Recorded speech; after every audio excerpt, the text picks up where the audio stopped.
à tous, j'espère que vous allez bien. Bienvenue dans cette nouvelle vidéo. Une vidéo customisation, bijoux, upcycling. Je suis posée chez moi tranquillement, je me suis dit pourquoi pas tourner une petite vidéo. Comme vous pouvez le voir, ça a un peu changé, j'ai un peu changé la déco. Peut-être que je ferai un room tour incessamment sous peu. J'ai pas du tout d'idée en tête pour l'instant, ça va vraiment être au feeling. Mais j'avais envie d'utiliser des bijoux que j'ai déjà. En fait, j'ai une énorme boîte comme ça où j'ai plein de vieux bijoux que je mets plus et je trouve ça dommage. Donc déjà je vais faire un gros tri. Et en plus de ça, je me suis dit que ça pourrait être pas mal de garder les éléments que j'aime bien sur ces bijoux là et de les incorporer à d'autres bijoux que j'ai récemment achetés.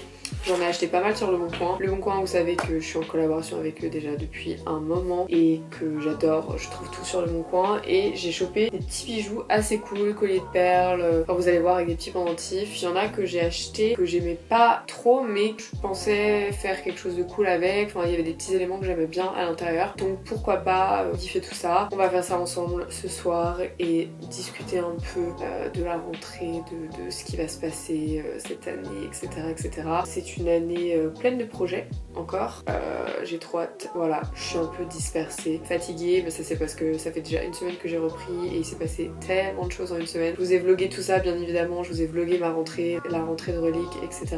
Enfin surtout avec Relique, ça a été très intense, il s'est passé plein de choses. Et là, j'ai pas mal de choses cool qui arrivent, même au niveau de l'influence et des réseaux sociaux, tout ça. Des podcasts, des vidéos, des articles et tout. Donc ça me remet dans le bain et je suis trop contente de pouvoir reprendre un peu tout ça. Puisque j'avais fait une grosse pause là pendant les 3 semaines de vacances où je suis partie à Annecy et après je suis partie au Portugal. J'avais besoin de me déconnecter complètement et de me reposer, de me focus sur ce que j'ai vraiment envie de faire cette année, sur les réseaux sociaux, sur YouTube. Et bah, j'ai eu plein d'idées, voilà, tout simplement. C'est une petite vidéo chill, cool, juste pour, voilà, pour reprendre un peu là où je vous ai laissé. Je vais me faire un café parce qu'il est 20h18. C'est parti. Ça y est, le café est prêt. On est parti pour une nuit de folie, de customisation. Je vais vous montrer vite fait ce que j'ai acheté sur Le Bon Coin, notamment ce joli collier à perles.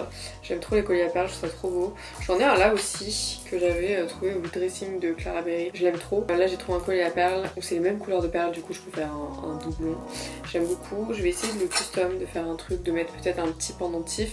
Sur Le Bon Coin, j'ai trouvé pas mal d'annonces de colliers de perles. Je vous mettrai tout ça en description, mais vous avez notamment celui-ci à 30€, un autre à 10€ et quelques-uns avec des espèces de pendentifs incorporés dedans, comme celui-ci à 8€. Et pour finir, celui-là avec les boucles d'oreilles pour 10€. J'ai trouvé, c'est à l'intérieur de ces petits pochons. Pocheton, comment on dit? Dans cette petite poche. Pochetard. Un collier comme ça, cool, mais c'est pas trop mon style. En fait, je l'ai pris pour la chaîne. La chaîne, elle est trop cool. Collier à perles, je crois que c'était 15€ par là. Franchement, il est en trop bon état. Vous avez plein de trucs, vraiment plein de petits bijoux vraiment cool sur Le Bon Coin. Et souvent, c'est des petites vieilles qui vendent ça. Du coup, il y a moyen de trouver vraiment des pépites, des trucs un peu vintage. Et c'est pareil pour les annonces de l'autre bijoux. Vous en avez énormément sur Le Bon Coin. Ça va de 5€ jusqu'à 95€. Et vous avez toutes sortes de bijoux. Moi, ce que je fais, c'est que je tape lot de bijoux vintage dans la barre d'infos. Je sélectionne la catégorie montres et bijoux et j'oublie pas de sélectionner dans les filtres remise en main propre et livraison. Comme ça, je vois le plus d'annonces possible. Et là, nous avons un collier comme ça de pierre. Il est trop cool. Pareil, là, je sais pas trop encore ce que je veux faire avec. Et du coup, j'ai mis la main sur des vieux bijoux que j'avais, que je mettais. Et je me suis dit que ça pourrait être cool, du coup, et ben de les mixer ensemble comme ça. Le problème, c'est que c'est un peu trop emmêlé. Là, j'ai des chaînes. Alors ça, je mettais ça quand j'habitais à Lyon. J'étais dans ma période dark, techno. Je sais pas si je remettrai ça maintenant. Mais quoique, avec ce top, c'est cool. Bon, ça, c'est la Clara d'avant. Bah voilà, je dois démêler tout ça. Je retrouve des trucs cool en vrai. Genre des jolies petites barrettes que j'avais chopées, je sais pas où. Hop. Hop. Je buvais pas de café avant. Enfin, j'aimais bien la saveur café, genre je prenais des glaces au café et tout. Et là, depuis que j'ai ouvert Relique, ça fait 1 an, je bois du café tout. Ça me booste. C'est un peu ma cigarette à moi. Ah oui, ça aussi, c'était pendant ma période un peu dark. Oh, attendez.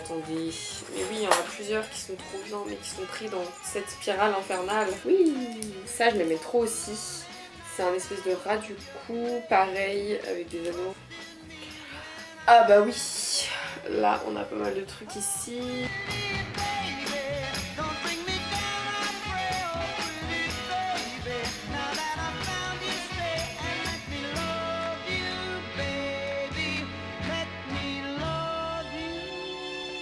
Bon, voici tout mon étalage de bijoux comme vous pouvez le voir. Il faut que je fasse des tri. J'ai plein de pendentifs ici, blablabla. J'ai des colliers de perles, j'ai des colliers en mode anneau, chaîne, etc., etc. Ça c'est le collier de perles que j'ai chopé sur le bon coin. Il est vraiment très beau, la couleur est très belle, il est pas blanc, c'est un peu beige. Et je m'étais dit pourquoi pas mettre un dauphin comme ça dessus, faire un collier un peu kitsch, ou alors carrément mettre un petit pendentif comme ça. Oula, c'est très beau ça aussi. Ah, ça y est, j'ai le doute. Je trouvais ça grave délire, le pendentif comme ça. C'est délire mais c'est pas... Voilà, je vais pas mettre ça tous les jours. Là, c'est un peu plus passe-partout, c'est vraiment très vintage pour le coup. C'est très cute. Je savais pas avec quoi le mettre ce pendentif à chaque fois, j'étais en mode... Bah sur une chaîne, c'est un peu trop fade, je trouve. Sur le collier de perles, c'est plutôt joli. Ça, j'aime trop aussi en vrai. Enfin, j'aime trop le côté décalé. Je sais pas, oh là là, les deux vont si bien. J'ai pas un autre collier de perles là pour voir. Ça va pas aller si je mets des perles noires. Quoique ça irait bien avec ça. Celui-là, il est un peu en fin de vie, faudrait que je le resserre. Mais c'est cute. Ah, je sais pas. Je sais pas. C'est vrai que comme ça, c'est vraiment genre, waouh. Je suis en réflexion. Ça, faudrait en faire des boucles d'oreilles. Ah ouais, faut trop en faire des boucles d'oreilles. Genre 3 anneaux par 3 anneaux et faire un collier avec. On va faire ça. Je vais prendre les attaches de ces boucles d'oreilles là, qui sont des attaches vraiment toutes simples. Pas mal, pas mal.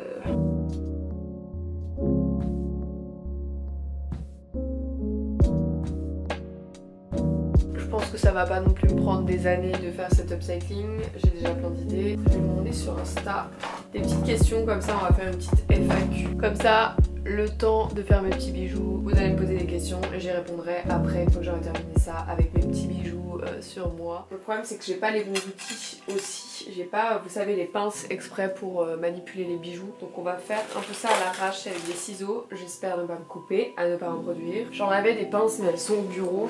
Là, on va faire avec les moyennes du bord. Ça marche tout aussi bien avec un ciseau, hein. Regardez, hop, bam. Première partie de ma boucle d'oreille. Et là, en gros, je vais mettre ça là-dedans. Et j'ai ma boucle. Sympa. Ok, j'ai mes boucles. Il faut que je puisse faire un truc avec le reste et faire un collier, je sais pas, faire un délouse, un truc. Un délouse, oui. Assembler des bracelets et ça.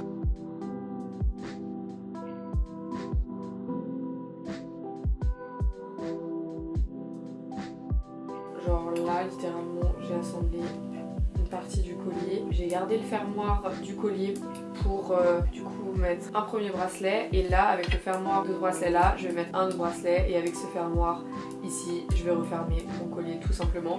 Et je pourrais du coup l'attacher par ici en passant par les deux bracelets si j'y arrive. C'est handicapant quand même les ongles. Et ensuite, pour finir, là, le problème c'est que le fermoir est beaucoup trop petit. Je mets cette attache là, ouais, ça le fait. Faut juste pas que je me cours le sens.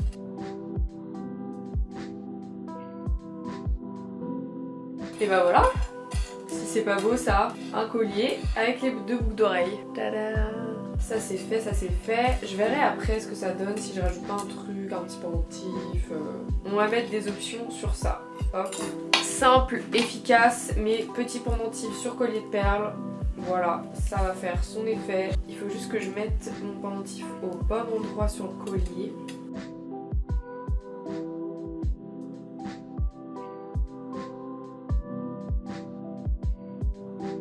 C'est bon, j'ai réussi. Avec les dents, ma cocotte.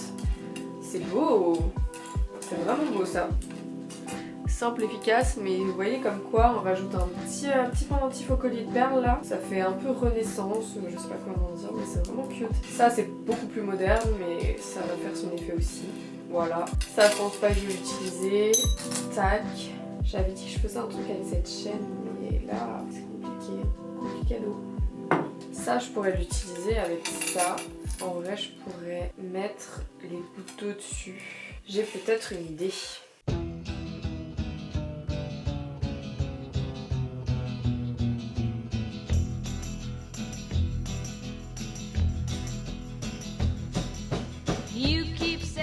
Je sais pas ce que vous en pensez, ou soit faire comme ça et les 2 petites gouttes les mettre là. Mais j'ai l'impression qu'après ça va faire un peu trop bariolé et que ça va faire trop mélange de style. Que si je fais comme ça, hop, j'essaie d'imaginer autour d'un coup ce que ça peut donner.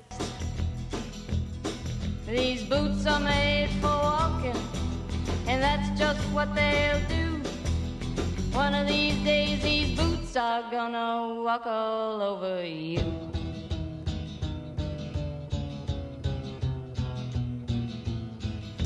Yeah. C'est surtout que ces ongles là, j'arrive rien à faire.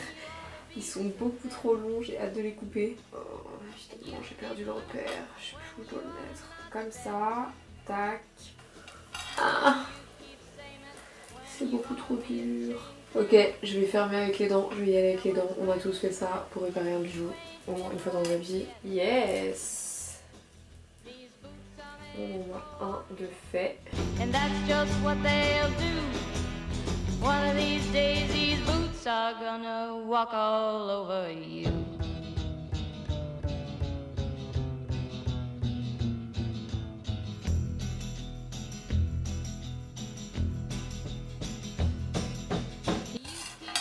On va pas se mentir, hein. Celui-là il est plus difficile que les autres. Mais oui, je suis bête. Je suis bête. Pourquoi je l'ai pas mis là-bas? Je suis débile. On annule tout. The matches, yeah. And what he knows you ain't had time to learn. These boots are made for walking, and that's just what they'll do. One of these days these boots are gonna walk. Ça y est, j'ai plus de patience là. J'ai plus de patience. J'en ai marre, ça me saoule. Une petite pause FAQ. Non mais attends, là j'y suis presque, mais avec mes ongles j'arrive pas, ça me saoule. Oh putain, ça m'énerve. Ah! Allez, putain. C'est pas le problème.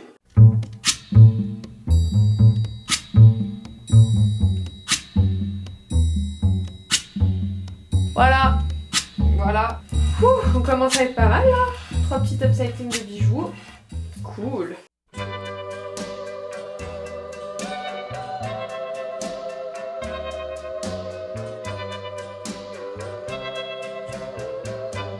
Put your head on my shoulder.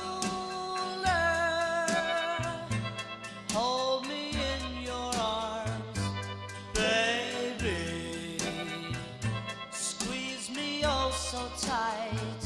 Show me that you love me too. Put your lips next to mine, dear. Won't you kiss me once, baby? Just a kiss goodnight, maybe. You and I will fall in love. You and I will fall in love.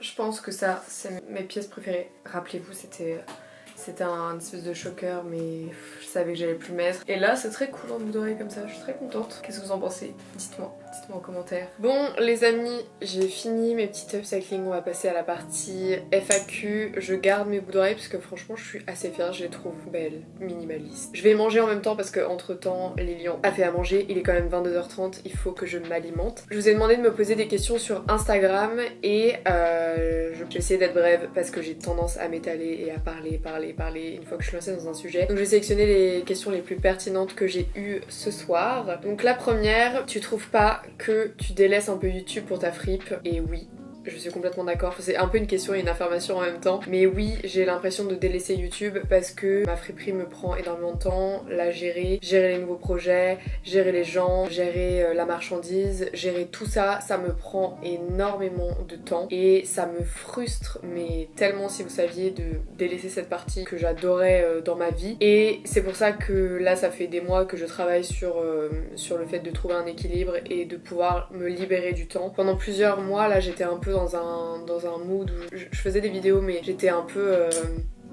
je sais pas comment dire, mais lassée du contenu que je faisais, j'avais plus de nouvelles idées, et là, le fait d'avoir fait un break, pas de partenariat, pas de vidéo, je me suis un peu voilà, recentrée sur moi-même, et je me suis posé la question de ce que j'avais envie de faire pour ma chaîne, et si j'avais envie de continuer YouTube, si j'avais envie de faire d'autres choses, et je me suis dit peut-être que j'aimerais faire plus de divertissement, toujours lié à la mode, mais élargir un peu mon champ de vision, et de proposer, pourquoi pas, des vidéos avec d'autres youtubeurs, etc. Quelque chose que j'osais pas du tout faire avant, que j'osais pas proposer, mais là je commence à me dire YOLO, propose à n'importe qui, à qui tu veux, mais parce que j'ai tellement d'idées, et c'est des idées pour moi qu'il faut faire à plusieurs. C'est cool de me voir tout le temps en vidéo, mais je pense que vous êtes un peu lassés, et moi aussi, et j'aime bien être avec des gens, partager des choses, et j'ai plein d'idées. Je pense que ça peut être cool, et c'est un peu un nouveau tournant je pense cette année. Avec ma chaîne YouTube, je suis aussi à la recherche d'un monteur, puisque là la partie du montage je ne peux plus du tout l'assurer. Jusqu'à maintenant je l'assurais, mais ça me mettait dans un stress pas possible, parce que je suis très perfectionniste, et ben voilà, je passais 10 heures sur un montage, sauf que actuellement je ne peux plus passer 10 heures sur une seule tâche. Donc voilà, maintenant il faut que je puisse juste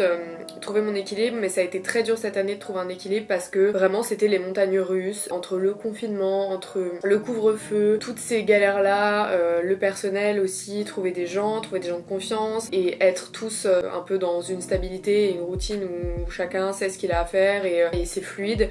Donc ça met des mois à se mettre en place, et là c'est enfin en place, donc je suis très contente, et j'espère pouvoir reprendre YouTube à fond et faire plus de divertissement, être avec plus de monde, et voilà, et vous faire partager plein de choses cool. Donc ça c'est un de mes objectifs cette année, enfin de cette nouvelle année je veux dire, parce que l'année passée, depuis que j'ai eu le local de la fripe, c'est vrai que je me suis consacrée corps et âme à ça, et en même temps c'est tout moi, parce que quand je me lance dans un truc j'y vais à fond, même si j'ai délaissé cette partie là, je reprends. Ne vous inquiétez pas. Si vous avez des idées, n'hésitez pas à m'envoyer des messages sur Insta, etc. Alors pendant plusieurs mois, je prenais plus le temps non plus de répondre aux messages, et là, je prends du temps dans la semaine pour répondre à vos messages, parce que ça aussi c'est un truc qui me manquait, et j'étais très frustrée, et ça me mettait mal de pas pouvoir répondre à tous vos messages bienveillants et trop mignons, ou même des questions et tout. Prochaine question, ton rapport à la cigarette. Eh bien les amis, je ne fume pas, et je n'ai jamais fumé.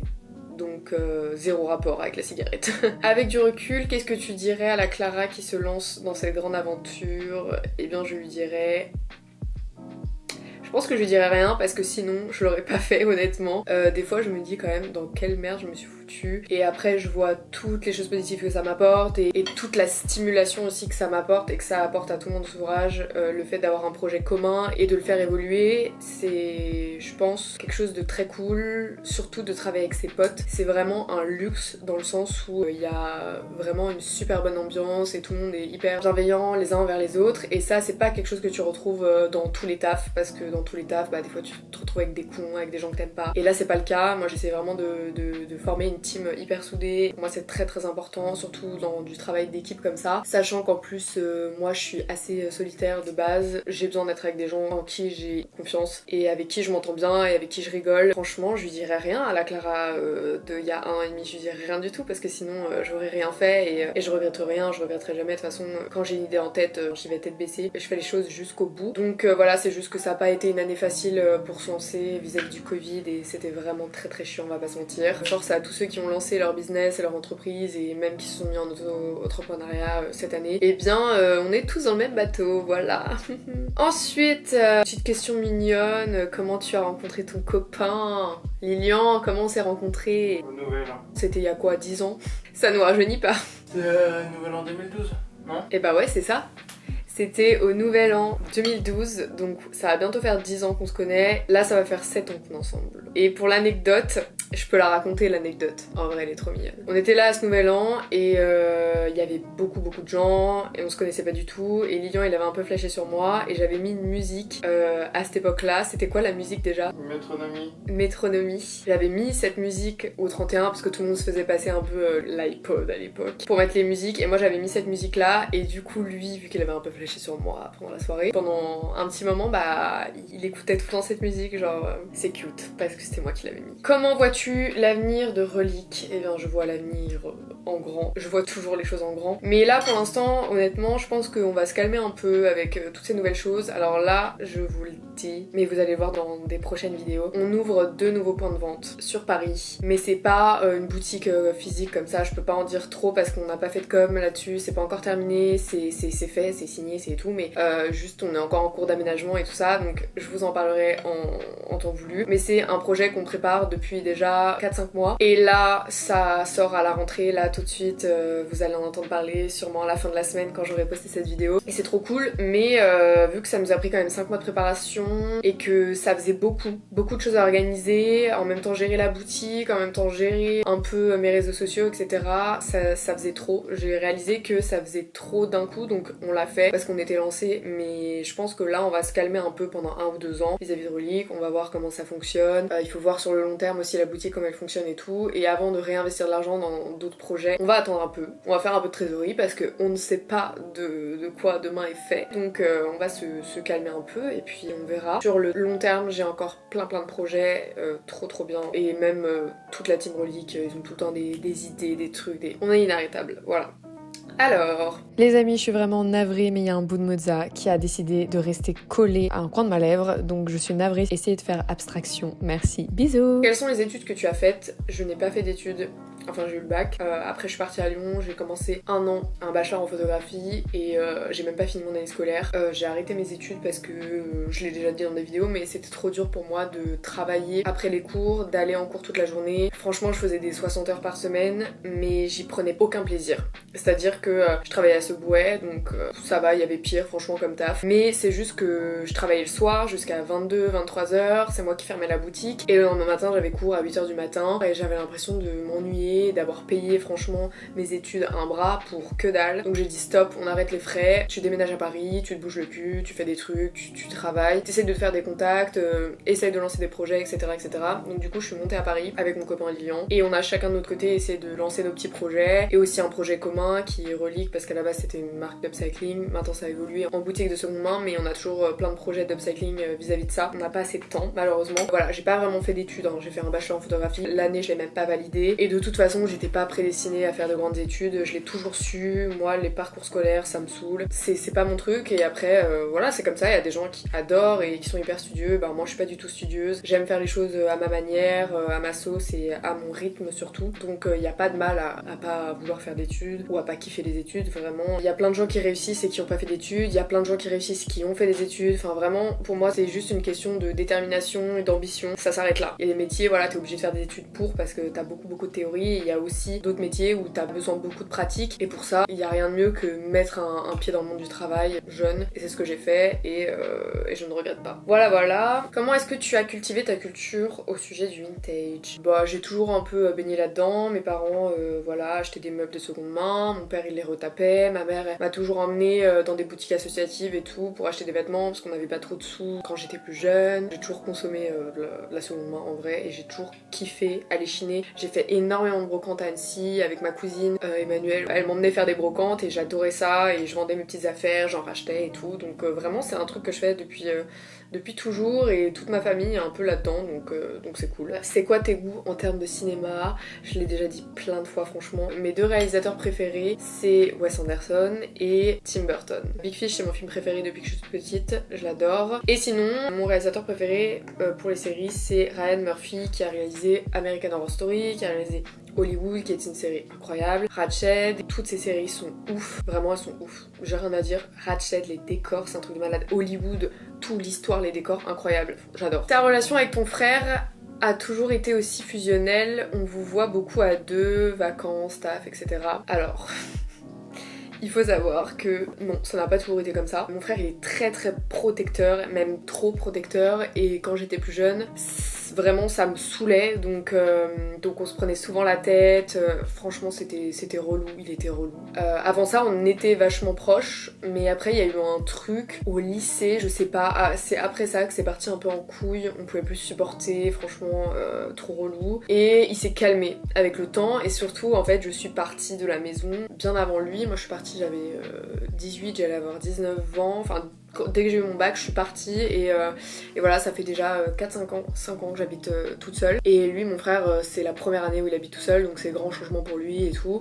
Mais du coup, il a pris beaucoup de recul par rapport à ça et le fait qu'on soit pas collé H24 du coup depuis ces 5 dernières années, je pense qu'il s'est un peu calmé. Même si on est très différents l'un de l'autre et qu'il y a encore plein de trucs qui me saoulent chez lui, on est assez proches et surtout vis-à-vis du travail, on a la même vision des choses. Il est super déterminé, tout comme moi, et il dit jamais non. Quand j'ai un projet, en général, il me dit vas-y on le fait. Donc voilà, il me soutient quand même, m'encourage, même si il est très dur parfois. Sinon après par rapport aux vacances, bah en vrai on part jamais en vacances, c'est juste au Portugal parce qu'on a de la famille là-bas et du coup on va voir ma tante et mon... Je suis désolée, ça a coupé.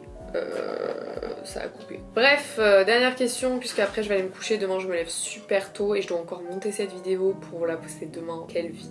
On me demande comment oser se lancer pour atteindre ses objectifs. Alors, c'est une grande question de vie à laquelle je n'ai pas la réponse, tout simplement parce que moi de nature, je suis entreprenante et j'ai envie de faire plein de trucs. Et j'aime pas m'ennuyer, j'aime pas rien faire, même quand je suis en vacances, il faut faire quelque chose, il faut bouger, il faut voir des choses, il faut faire des photos, il faut... Voilà, je suis tout le temps à fond et d'ailleurs c'est ce qui me fatigue énormément. Mais je suis comme ça et j'ai toujours été comme ça. En gros, à partir du moment où t'as un objectif, et ben déjà le fait d'avoir un objectif, c'est se lancer en quelque sorte. Donc quand t'as une idée en tête, ça te travaille. Même si tu mets rien en action, même si tu fais rien pour le moment, ça te travaille et c'est comme ça que tu te dis ah bah je pourrais faire comme ci, comme ça, comme ça. Une chose entraînant une autre, bah sans vraiment le savoir, tu te lances. Et après il y a aussi plein de choses qui dépendent de ça. C'est aussi... je sais pas, les fréquentations du moment, les gens avec qui tu parles, les gens avec qui tu parles de tes projets, c'est aussi ça qui va être l'élément déclencheur, ça va te motiver, etc., etc. Il y a vraiment plein de choses, mais si... comment dire ? En fait, la clé, c'est de pas avoir peur de l'échec. Je sais pas comment dire, mais j'ai l'impression de répéter ce que tout le monde dit tout le temps, mais à un moment donné... faut sortir les doigts du cul. Je sais pas. Moi je comprends pas cette manière de penser et d'avoir peur. Et du coup je peux pas vraiment donner de conseils parce que vraiment ça fait partie de ma personnalité. Je suis quelqu'un qui rebondit. Même si voilà j'ai des échecs, des trucs, c'est pas grave. Je fais autre chose et je vais pas m'apitoyer sur mon sort et je vais vraiment aller de l'avant tout le temps. Essayer de trouver des nouvelles choses à faire, des nouveaux objectifs. J'ai pas de conseils vraiment à vous donner parce que j'ai jamais été... dans la situation où je savais pas trop ce que je voulais faire. Enfin, je l'ai été un peu à un moment perdu quand j'ai arrêté mes études. Là, je me suis un peu dit ah bah ça y est, on y est, je suis dans le grand bain, qu'est-ce que je vais faire? Mais ça a pas vraiment duré longtemps. C'est juste qu'à un moment donné, il faut arrêter de trop réfléchir aussi et faire les choses. De toute façon, c'est en faisant qu'on apprend le mieux. Ce qui est cool aussi, c'est d'avoir des gens qui sont aussi motivés et qui sont dans la même optique. Si t'es qu'avec des flemmards, qui ont pas d'objectif, pas d'ambition, bah là, ça va être dur de te motiver. Mais si t'es avec des gens qui sont hyper dynamiques et qui font plein de choses, qui aiment faire plein de choses, là c'est plus facile, t'es dans un bon environnement. Je sais pas si ça répond à cette question, j'en sais rien, franchement je suis désolée, mais là faut que je finisse mon plat et que j'aille me coucher, que je monte cette vidéo et puis voilà. Sur ce les amis, j'espère que cette vidéo vous aura plu, que ce petit upcycling FAQ de la rentrée vous aura plu. Je vous souhaite une excellente rentrée, j'espère que voilà, ce sera une meilleure rentrée que l'année dernière et que ce sera surtout une meilleure année que l'année dernière et que on va tous aller de l'avant, avoir des beaux projets. Je vous souhaite le meilleur et je vous dis à bientôt pour une prochaine vidéo. Bisous.